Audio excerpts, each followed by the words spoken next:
Parinding, MSc, spesialis patologi klinik. Sebelum kita melanjutkan, izinkan saya membacakan profil singkat dari narasumber kita.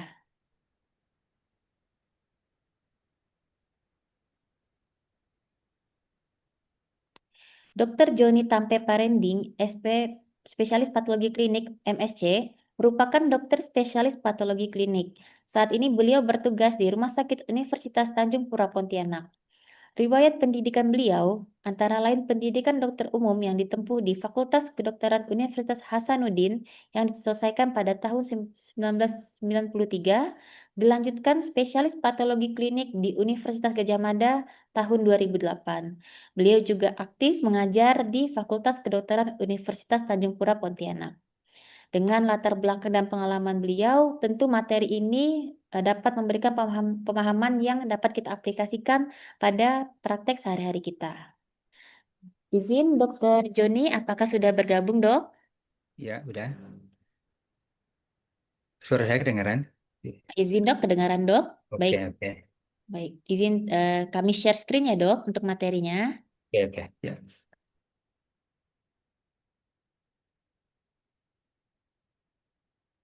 Baik, terima kasih dari panitia sudah diperkenalkan tadi. Eh, nah, saya diberi tugas dari panitia tentang tumor marker in clinical practice. Ya. Eh, izin teman-teman di room ini mungkin ada teman saya patologi ini kan sudah SP2 onkologi. Sebenarnya ini untuk onkologi, tapi karena kita di Kalimantan Barat ya belum ada SP2 onkologi, jadi saya ditunjuk untuk memberikan materi pada siang hari ini. Nah, kalau kita berbicara tentang tumor marker, nah mestinya kalau namanya marker itu kan berarti tanda ya, penanda, mestinya harus sudah pasti kalau kita periksa bahwa oh ini marker untuk tumor ini marker untuk misalnya marker A untuk tumor A gitu loh. Jadi mestinya sudah harus pasti. Tapi kenyataannya bahwa tumor marker yang ada sekarang itu belum ada yang memang spesifik untuk apa namanya tumor tertentu. Makanya nanti di slide ini nanti kita secara umum prinsipnya bagaimana untuk pemeriksaan tumor marker dalam membantu diagnosis untuk kanker. Karena kita ketahui bahwa tadi sudah dijelaskan tadi oleh dua pembicara bahwa memang deteksi dini dalam kanker itu memang susah. Jadi kebanyakan sudah datang dengan stadium lanjut sehingga apa angka harapan hidup untuk penderita semakin singkat ya. Jadi nantinya ke depannya memang harus bagaimana kita untuk diagnosis secara dini kanker-kanker ini supaya bisa ditangani, supaya bisa apa namanya kalau memang masih bisa untuk menyembuhkan daripada pasien tersebut. Slide. Nah, dalam materi ini ada pendahuluan, kemudian apa itu tumor marker, kemudian klasifikasinya, kemudian contoh-contoh tumor marker dan aplikasi klinis. Dan yang terakhir adalah kesimpulan. Slide. Nah, kita di sini bahwa tumor marker itu sudah 2000 tahun yang lalu sudah digunakan di Mesir ya, ditemukan dalam papirusnya itu bahwa saat itu sudah bisa dibedakan antara kanker payudara dan mastitis. Nah, sayangnya bahwa kita tidak tahu ini apa nama marker itu, ya, tapi sudah bisa apa namanya bisa dibedakan antara yang ganas dan non non keganasan gitu loh. Jadi pada tahun 2000 tahun yang lalu. Nah, kemudian pada tahun 1846 Ben Jones itu sudah menemukan adanya presipitat di dalam urin. Nah, yang dipanaskan pada pasien mieloma itu ya. Jadi marker ini untuk keganasan mieloma. Nah, kemudian pada tahun 1965 Gold dan kawan-kawan mengisolasi molekul glikoprotein dari kanker kolon. Nah, ini merupakan tumor antigen pertama yang diidentifikasi yaitu karsino embryogenic antigen. Nah, CA ini memang pertama kali diidentifikasi, namun dalam perjalanannya CA ini tidak apa eh, spesifik untuk kanker kolon juga karena CA ini bisa ditemukan pada berbagai keganasan lain di jaringan tubuh kita. Slide.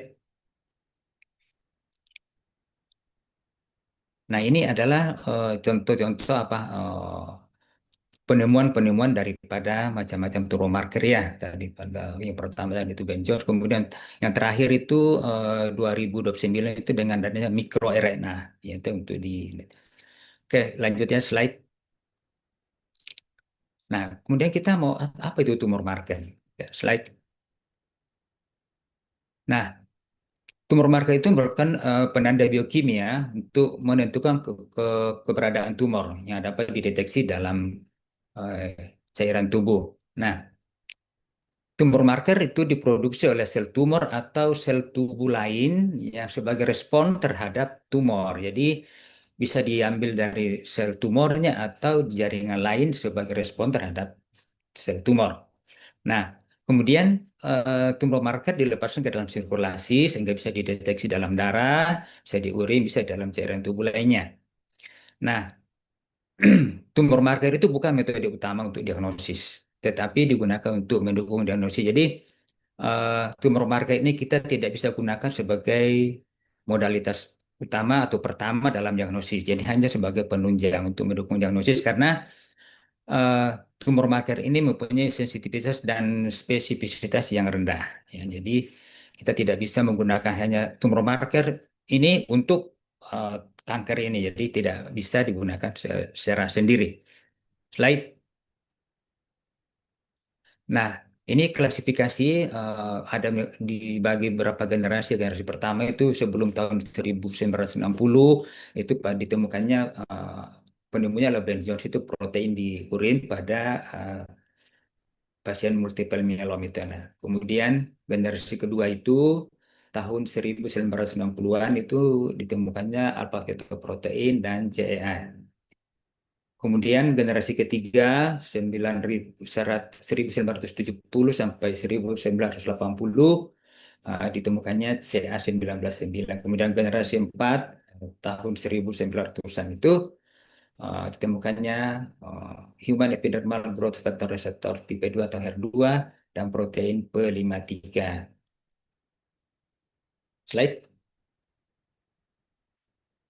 Nah, kemudian ada klasifikasi lain, misalnya kelas 1 itu tumor spesifik protein. Artinya bahwa ini diekspresikan oleh sel tumor yang tidak dimiliki oleh neoplasma lain. Ini kan banyak spesifik. Contohnya kromosom Philadelphia itu hanya ditemukan pada leukemia mielosit kronik. Itu yang spesifik.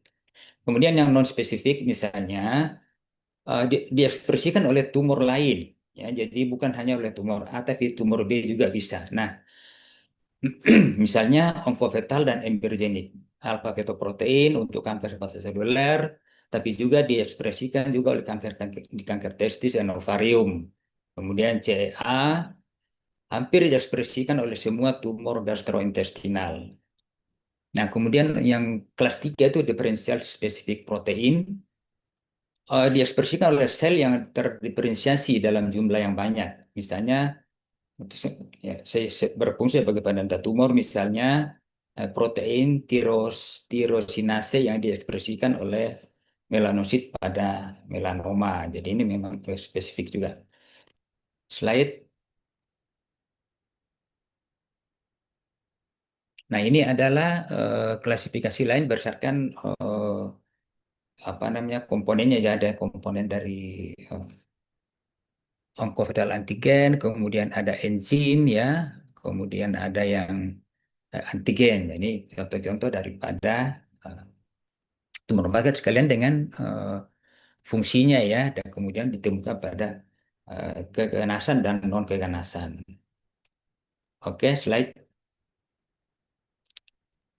Nah, ini adalah kriteria tumor marker yang ideal. Yang pertama itu harus spesifik, yang tinggi ya, untuk supaya terdeteksi hanya terdeteksi pada satu tumor ya.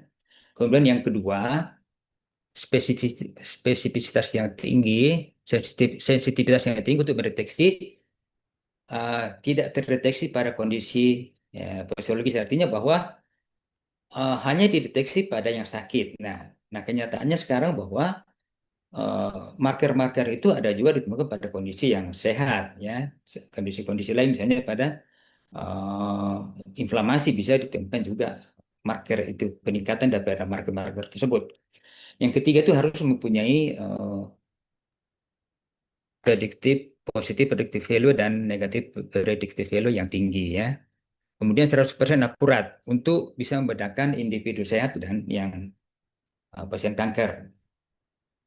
Yang kelima, spesifik untuk satu tipe keganasan. Artinya bahwa memang uh, norm idealnya memang harus spesifik satu, misalnya marker A untuk tumor A gitu lah, ya. Nah, kemudian waktu paru yang relatif pendek, yang kita tidak dijelaskan itu seberapa pendek berapa sih yang ideal itu, tapi dikatakan bahwa tidak terlalu pendek supaya untuk monitoring. Nah, kita pakai apa indikator waktu parunya, dikatakan bahwa di referensi bahwa 5 sampai 6 kali dari waktu paru. Jadi misalnya waktu parunya 2 hari, maka kita harus monitor 5 kali, berarti hari ke-10 sudah bisa dimonitor. Nah, kecuali kalau dikatakan bahwa kanker itu agresif, jadi bisa dideteksi lebih awal gitu, ya. Nah, eh, yang lain adalah bahwa harus korelasi dengan ukuran tumor. Jadi maksudnya bahwa kalau semakin tinggi kadarnya, ya tumornya semakin besar, ya. Tapi itu juga tidak ditemukan, banyak juga tidak ditemukan dalam marker-marker tersebut. Nah, kemudian tesnya bagaimana, sederhana dan murah. Kalau ini sih misalnya murah itu kan relatif, ya, gitu, murah. Kemudian spesimennya eh, mudah diperoleh, jelas mudah karena kita hanya pakai darah. Nah, spesimen yang lain belum direkomendasikan untuk diambil misalnya pada urin apa segala cairan tubuh yang lain, masih baru sekarang baru direkomendasikan di darah. Slide, slide.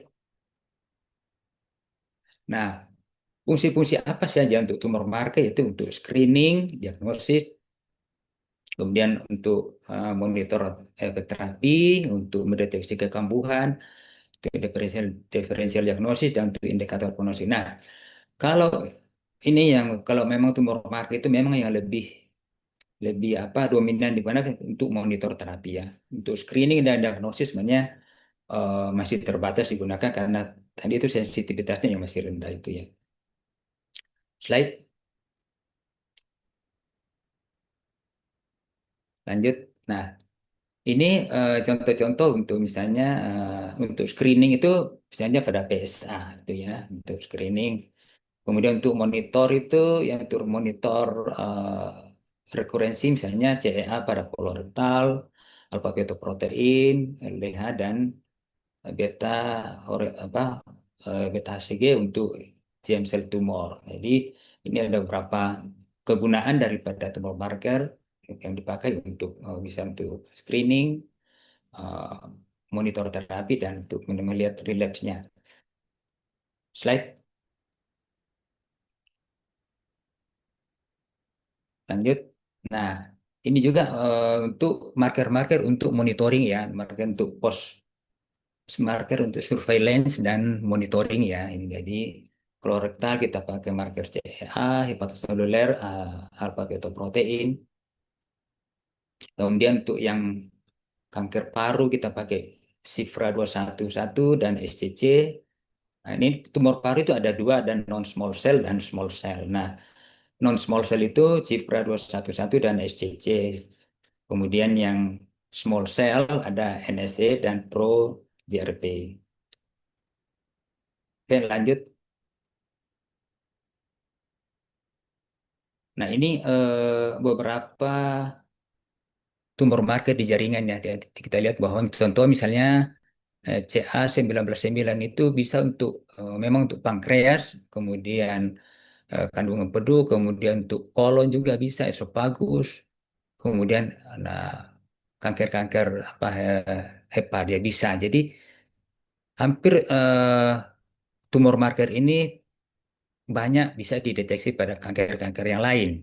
sehingga memang tidak spesifik. Kecuali satu yaitu PSA hanya ditemukan pada prostat. Namun PSA juga ini bukan salah satunya untuk marker kanker prostat karena PSA ini juga bisa ditemukan pada kondisi lain, misalnya inflamasi.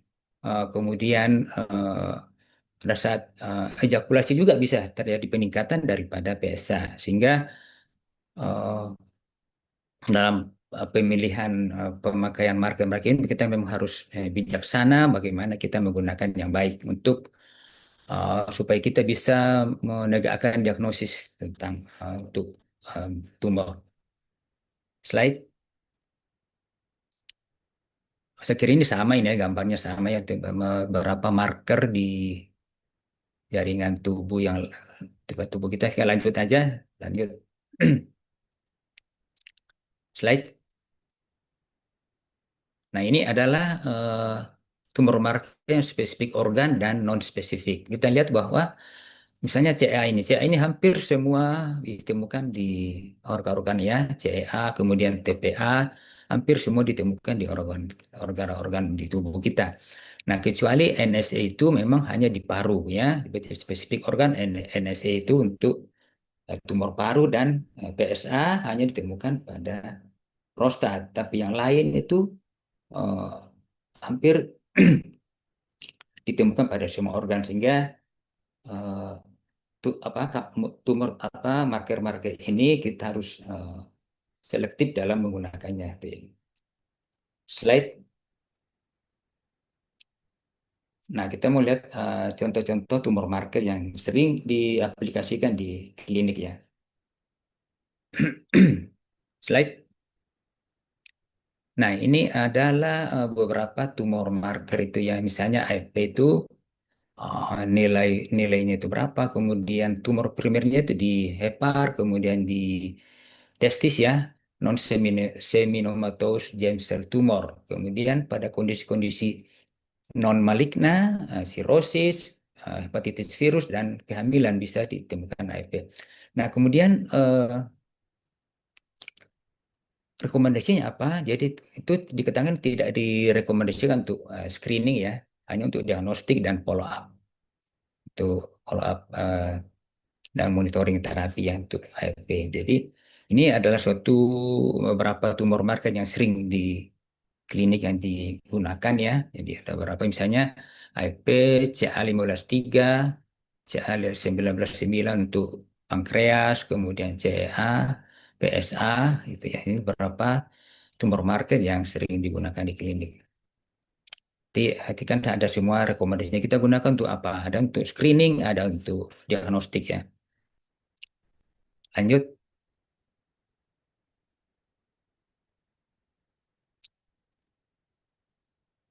Nah, kita alfa fetoproteinnya ini itu merupakan glikoprotein dengan berat molekulnya 70 kilodalton.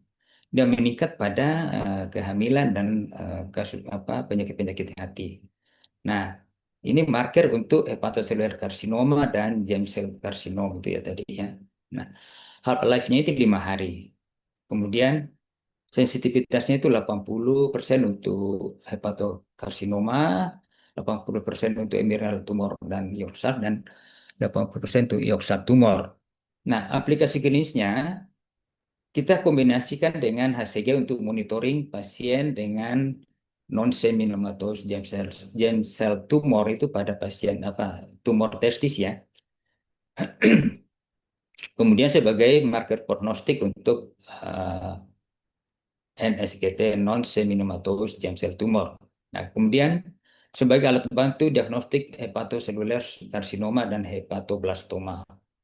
Kemudian bisa digunakan pada screening populasi tinggi yang risiko tinggi, misalnya pasien-pasien sirosis karena hepatitis B atau hepatitis. Jadi kita gunakan screening pada populasi risiko tinggi.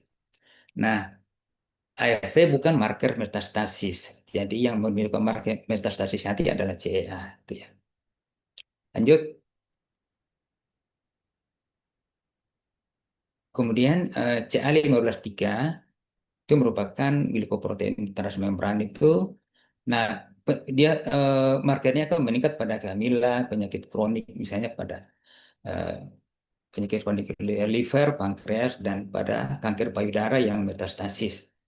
Nah, jadi CA1953 ini sudah ditemukan pada kanker payudara metastasis. Nah, jarang meningkat pada yang masih lokal. Artinya bahwa eh, marker ini untuk kanker payudara kurang baik karena dia akan meningkat pada sudah metastasis. Nah, pada stadium awal jarang ditemukan meningkat pada yang masih lokal.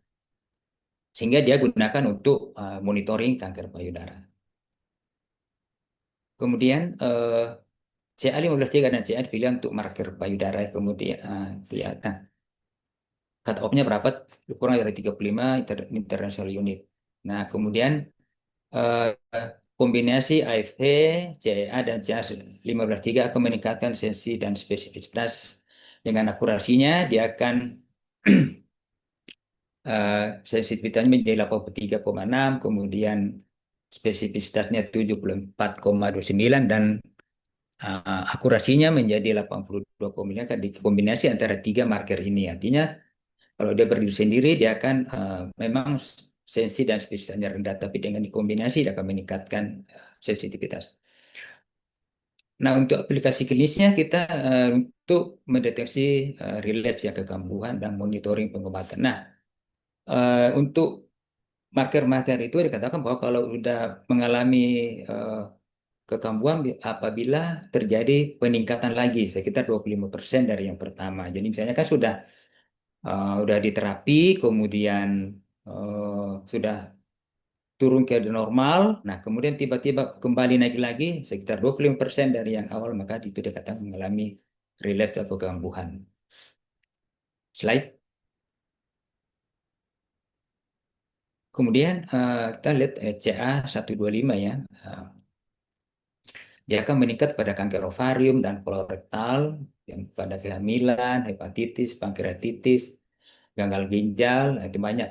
Nah, dia merupakan protein transmembran dengan berat molekul 200 sampai 400 kilodalton. Nah, marker ini untuk diagnosis dan monitoring terapi daripada kanker ovarium. Nah, kemudian dia berfungsi sebagai marker tambahan untuk kanker pankreas dan kolon.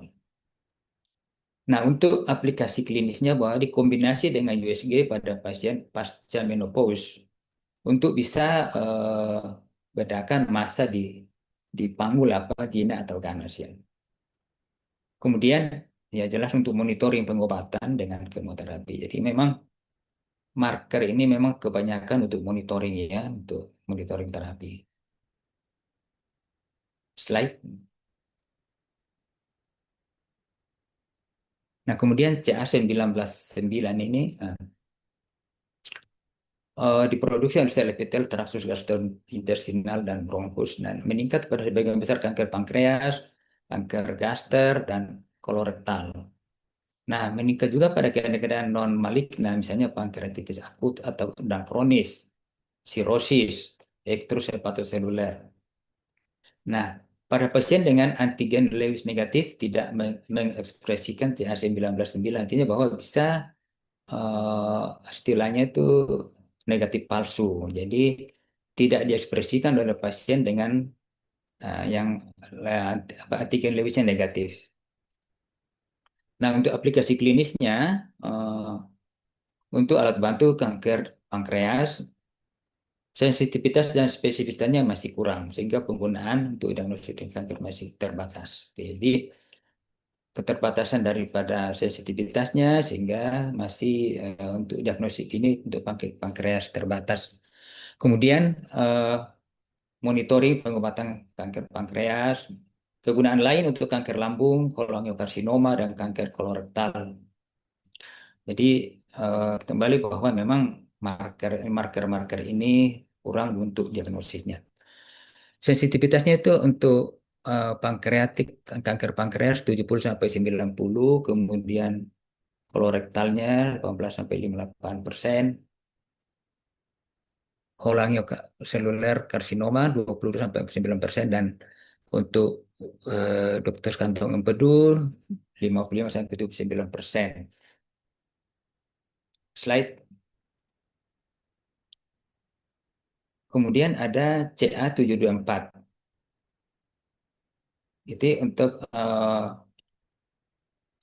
meningkat juga pada hepatitis, pankreatitis akut, ulkus, dan inflamasi traktus dan gastrointestinal.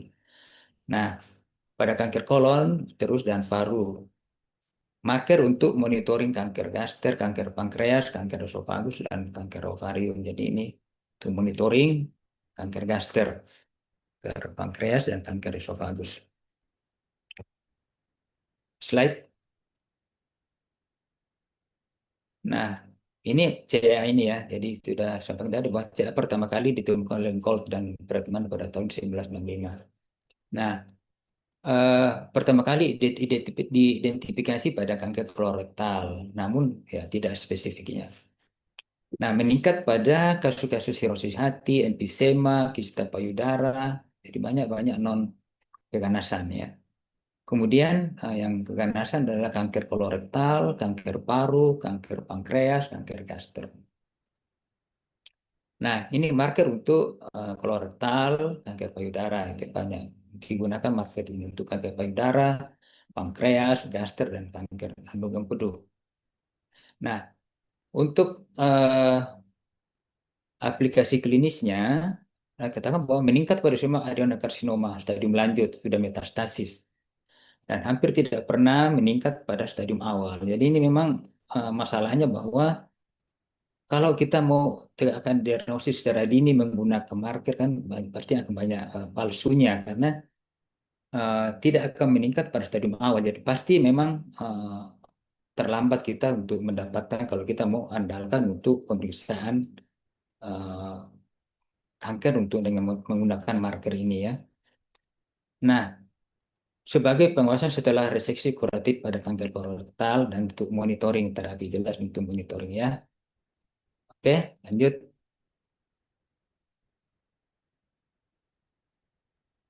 Nah, kemudian HCG merupakan glikoprotein terbentuk dari dua rantai peptida alfa dan beta ya. Nah, dia meningkat pada semua penyakit tromboblastik ya, non seminomatous stem cell tumor, tumor testis dan ovarium. Marker untuk tromboblastik ya. Nah, kemudian aplikasi klinisnya adalah untuk monitoring pasien dengan eh, gestasional tromboblastik disease ya, gangguan di tromboblastik. Nah, kemudian bersama dengan AFP untuk monitoring prognosis pasien dengan eh, non seminomatous sel tumor dari testis dan ovarium. Jadi digunakan bersama AFP untuk monitoring. Kemudian sebagai alat bantu diagnosis untuk penyakit tromboblastik. Nah, kadar HCG tidak bisa dibedakan antara tumor tromboblastik dan kehamilan normal. Jadi mungkin kan apakah hamil atau tidak? Dan mungkin dengan uh, USG baru bisa kita bedakan bahwa ini hamil eh, apa HCG-nya meningkat karena hamil atau bukan. Jadi kita perlu dengan USG lagi. Slide. Nah, kemudian PSA. Ini PSA kan merupakan juga glikoprotein ya. Nah, PSA ini ada yang total dan ada yang free ya. Nah, free-nya itu sekitar 5-40% dari total PSA. Nah, cut off-nya itu kurang dari 4 pikogram per liter. Nah, half-life-nya itu 2,5 hari. Nah, eh, PSA ini meningkat juga pada prostat, misalnya pada manipulasi orgenital, pada BPH yang hipertrofi yang benaik ya. Nah, sebagai screening masih kontroversi itu PSA. Oke, lanjut. Nah, tindakan TUR itu dan biopsi bisa meningkatkan kadar PSA secara signifikan. Jadi pada saat mengalami tindakan TUR itu dan biopsi, maka kita tunggu 6 minggu untuk ambil sampel ya. Jadi di jedah waktu dulu 6 minggu supaya bisa kita ambil sampelnya. Kemudian ada obat-obat yang bisa menurunkan kadar PSA, misalnya finasteride ya. Jadi kalau misalnya pasien menggunakan obat itu harus ditanya dulu, baru kita lihat apakah di apa namanya kalau sudah 6 bulan juga baru ada pengaruhnya. Jadi ditanya dulu pasiennya apa menggunakan obat apa sehingga bisa mengurangi apa nanti hasilnya akan rendah palsu nantinya kalau dia menggunakan obat ini ya. Kemudian ejakulasi saja sudah bisa meningkatkan PSA sehingga perlu kita tunggu eh, 48 jam untuk mengambil sampelnya ya. Nah, PSA dalam serum bentuk bebas dan terikat tadi ya. Kemudian free PSA kurang stabil dibanding total PSA sehingga disimpan dalam suhu -70 supaya bisa stabil ya. Slide. Nah, ini ada derivat-derivat lain dari PSA misalnya indeks free per total PSA. Nah, ini eh, digunakan bila em, kadarnya itu antara 4 sampai 10. Karena kalau dia normalnya nilai ambang batasnya kan 4, mulai dari 4. Nah, kalau antara nilai 4 sampai 10 itu ini apa zona Grayson itu ya, zona abu-abu. Nah, sehingga dia digunakan ada indeks-indeks yang lain. Gitu. Salah satunya adalah indeks free free PSA dengan total PSA. Nah, ditemukan kalau kurang dari 20% maka itu mengarah ke keganasan.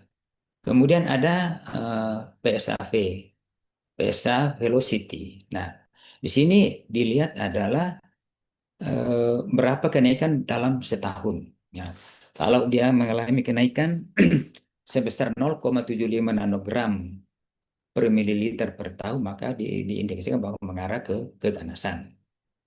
Nah, ada lagi pro PSA, tuh ya. Nah, pro PSA ini itu bagian daripada free PSA.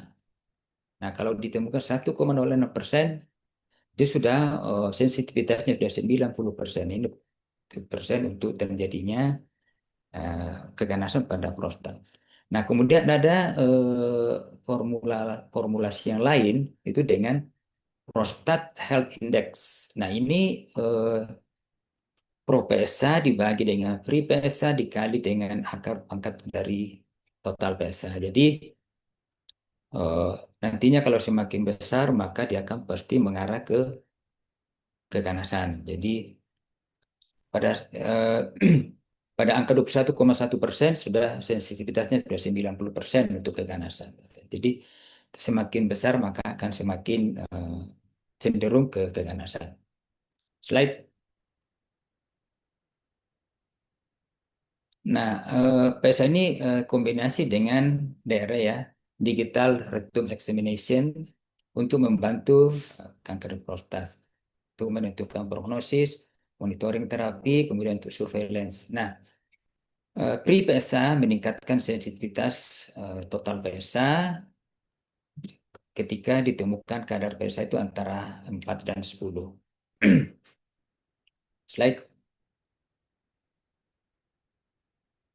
Nah, ini adalah ini kan sudah apa namanya tabel tentang penggunaan daripada tumor marker. Ya, saya kira udah ada juga tadi ya bahwa ditemukan pada keganasan dan non malignan non keganasan misalnya alfa dan alfa fetoprotein tadi sebagai tumor primernya itu hepatoselulkarsinoma, tapi bisa ditemukan pada kondisi-kondisi non malignan, misalnya sirosis, hepatitis dan ataxia telangiectasia. Oke, kita lanjut aja lanjut ya.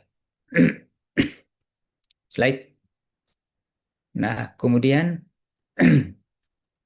tumor marker pada kolorektal itu sekitar 10% kematian dari kanker adalah kanker kolon ya, itu kebanyakan. Nah, kanker kolon ini 20%-nya sudah diagnosis dalam stadium lanjut ya. Ini memang gejalanya tidak jelas, nah, datang sudah stadium lanjut. Nah, kanker kolon ini 40% pada stadium awal setelah dioperasi kambuh gitu ya. Nah, penanda kankernya itu ada CA, CA15-3, CA19-9, CA724, dan CA50. Nah, CA digunakan secara luas untuk kanker kolon. dan digunakan juga untuk monitoringnya. Ya, slide. Kemudian tumor marker untuk eh, kanker payudara ya, ada CEA, kemudian CA15-3.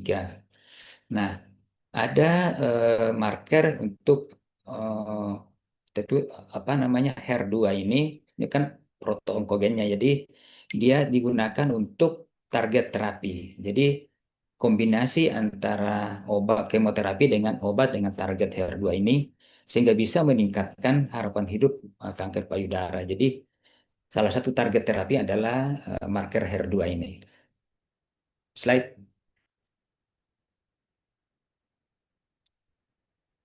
Kemudian untuk kanker pankreas ya, markernya ini banyak juga CA, CA99. Nah, CA99 yang disetujui FDA, tapi untuk sebagai respon pengobatan kanker pankreas. Tapi secara tervalidasi belum ada biomarker yang spesifik untuk pankreas. Hanya CA19 ini digunakan untuk sebagai marker respon pengobatan terhadap kanker pankreas. Lanjut. Nah, kemudian kanker ovarium. Nah, ini merupakan kanker penyebab kematian kelima di dunia akibat kanker pada wanita ya. Nah, 70 lebih dari 70% kasus diagnosis pada stadium lanjut. Ini ya. Jadi ovarium ini ditemukan pada 70% itu sudah lanjutnya. Nah, 90% tumor jinak ditemukan pada premenopause dan hanya 60% ditemukan yang jinak pada pasca menopause. Nah, kemudian markernya apa? Markernya itu CA125, kemudian HE4 itu Human Epididymis 4 dengan kadarnya itu 70 pikomol per liter pada premenopause dan 140 pada postmenopause. Kemudian ada RMI, Risk Malignance Index, kemudian ada ROMA, Risk Ovarian Malignant Algorithm itu ya. Jadi ada selain dari CA125, HE4 dan itu ada RMI dan ROMA. Slide. Nah, formulasi RMI itu adalah dipakai dengan USG-nya, USG dengan menopause. U dan MM itu adalah stasiun menopause. Nah, kalau M-nya 1, menopause-nya, kemudian M3, menopause, postmenopause kalau 3, kalau 1 itu premenopause. Nah, kemudian U-nya itu skor daripada USG. Nah, kemudian dikalkulasi, kemudian kalau dapatkan skornya lebih dari 200, maka maka karena dengan sensitivitas 85,4 dan spesifisitas 96,9. Lanjut, slide. Kemudian formula Roma itu premenopause ada gitu ya. Jadi eh, dari formula Roma ini kita menggunakan nilai dari HM4 dan CAC25 dengan ada koefisien itu ya.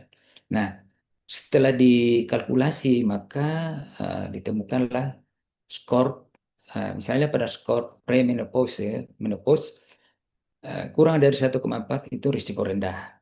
Nah, kalau lebih risiko tinggi untuk kanker ovariumnya.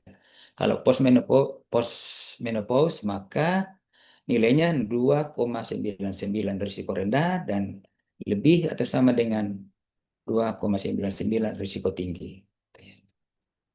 Oke, lanjut. Nah, tumor marker pada paru, ini ya tadi udah jelaskan tadi pas pembicara pertama tadi bahwa memang tumor paru itu sudah datang juga dengan stadium lanjutnya.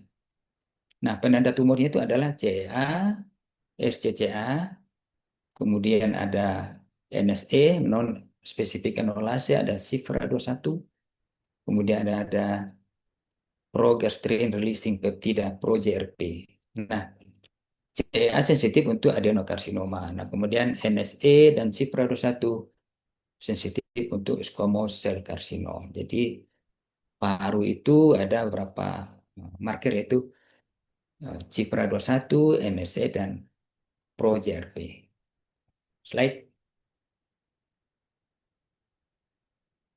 slide. Nah, ini adalah kita lihat bahwa melihat sensitivitas daripada marker untuk di paru ya. Misalnya kalau CEA itu uh, ada pemakaian sendiri hanya 49,5. Nah, kemudian Cipra juga sensitivitasnya 59,67. Tapi setelah dikombinasi, maka dia akan meningkatkan sensitivitas dan spesifisitas. Jadi dari 49 menjadi 89. Jadi untuk meningkatkan sensitivitas, maka dikombinasi beberapa marker untuk menegakkan diagnosis. Like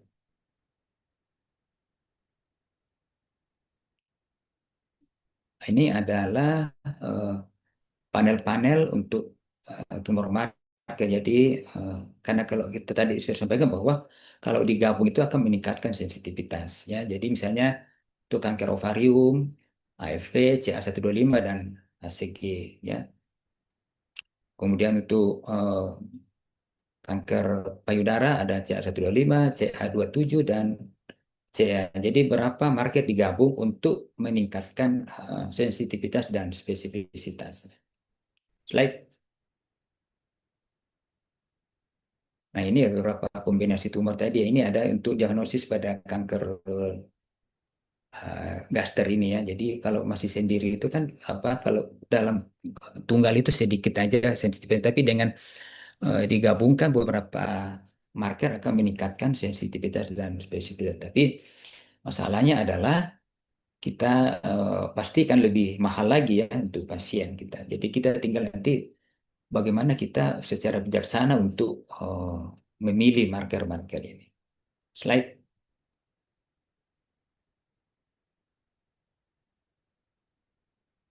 Nah, keterbatasan dari tumor marker itu adalah yang pertama, jadi tumor marker itu tidak cukup untuk diagnosis kanker karena apa? Tumor marker bisa meningkat pada kondisi non ganas atau jinak atau sehat yang bisa ditemukan pada kondisi-kondisi sehat. Kemudian tumor marker tidak meningkat pada setiap kanker, ya, jadi tidak tidak tidak semua meningkat pada kanker. Nah, kemudian eh, tidak spesifik untuk jenis kanker tertentu, ya, belum belum ada yang spesifik. Kita lihat untuk yang sudah spesifik organ saja, misalnya PSA sudah spesifik organ untuk prostat, tapi eh, kita tidak bisa menjudge juga bahwa kalau sudah meningkat itu kanker prostat, karena kondisi lain juga bisa meningkat, misalnya pada inflamasi. Nah, kemudian tumor marker dapat meningkat lebih dari satu jenis kanker. Tadi ya, CA tadi, AFV itu lebih banyak meningkat. Nah, CA itu dikatakan bahwa dia itu tumor marker broad spectrum. Banyak ditemukan pada banyak keganasan itu ya. Slide.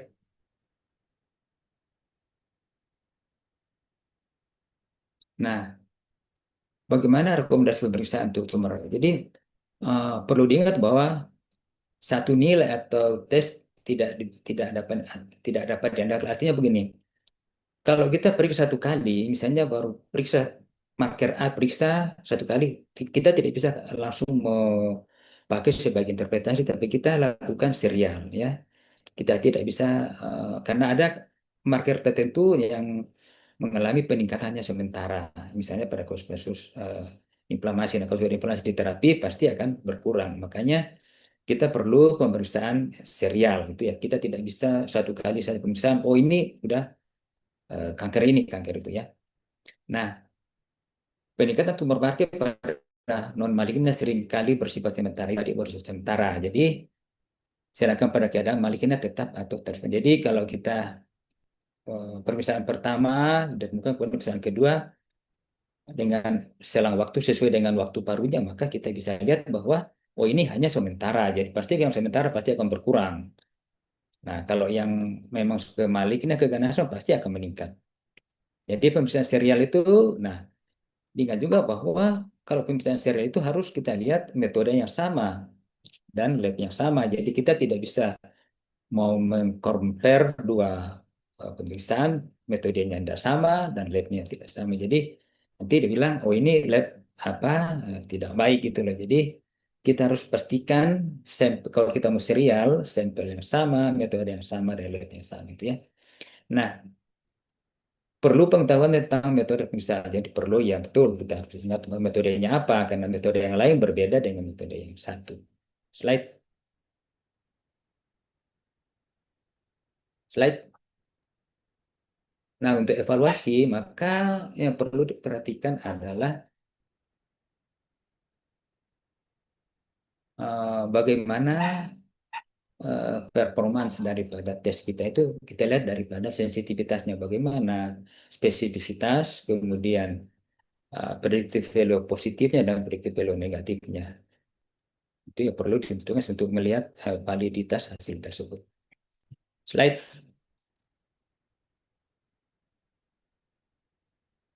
Nah, ada beberapa eh, apa namanya key point untuk marker, Bang. Tidak ada tumor marker yang spesifik untuk keganasan saat ini. Jadi belum ada itu ya. Jadi itu perlu diketahui. Kemudian secara umum tumor marker jarang meningkat pada stadium dini, gitu ya. Itu jarang meningkat pada stadium dini. Biasanya kadar tinggi pada sudah stadium lanjut.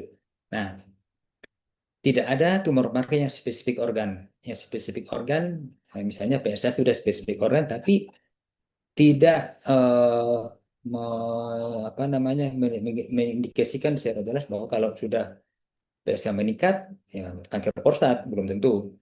Nah, pemeriksaan tumor marker tidak boleh dilakukan pada cairan tiba cairan peritoneum, pankreas, dan kista ovarium karena referensinya belum ada. Jadi untuk sekarang ini masih dipakai untuk di darah, ya, serum atau plasma. Nah, kadar yang rendah tidak menyingkirkan keganasan dan sebaliknya itu ya. Jadi karena ada juga kasus-kasus yang rendah tapi sudah kanker ya. Misalnya pada PSA ada yang di bawah 4 tapi kanker juga. Ada yang tinggi tapi bukan kanker. Jadi ini beberapa yang perlu kita ingat itu ya. Kemudian laboratorium yang melakukan pemeriksaan harus menyertakan metode. Jadi harus disertakan metode pemeriksaan. Jadi supaya kita bisa lihat. Lanjut.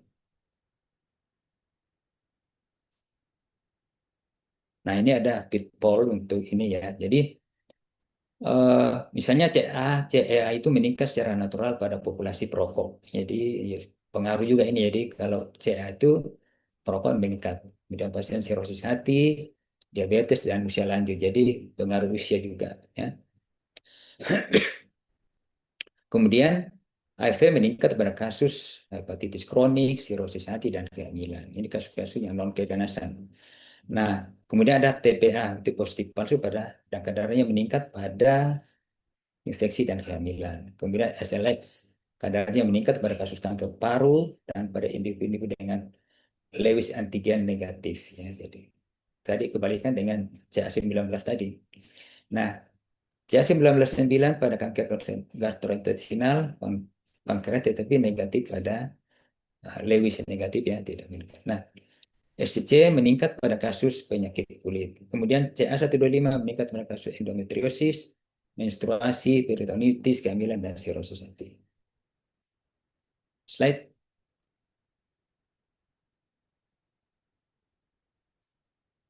Nah, sebagai kesimpulan bahwa saat ini belum ada tumor marker yang spesifik kankernya.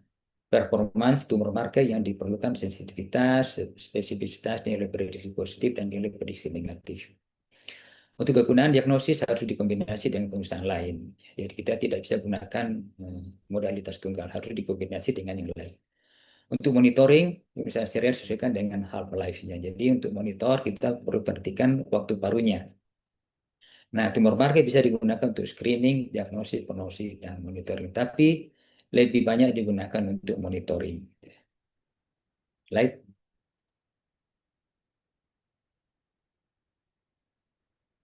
Oke, mungkin demikian yang saya sampaikan. Mudah-mudahan bisa memberikan pencerahan buat kita semua tentang tumor marker, bagaimana kita menyikapi dalam pemeriksaan untuk menunjang diagnosis. Terima kasih.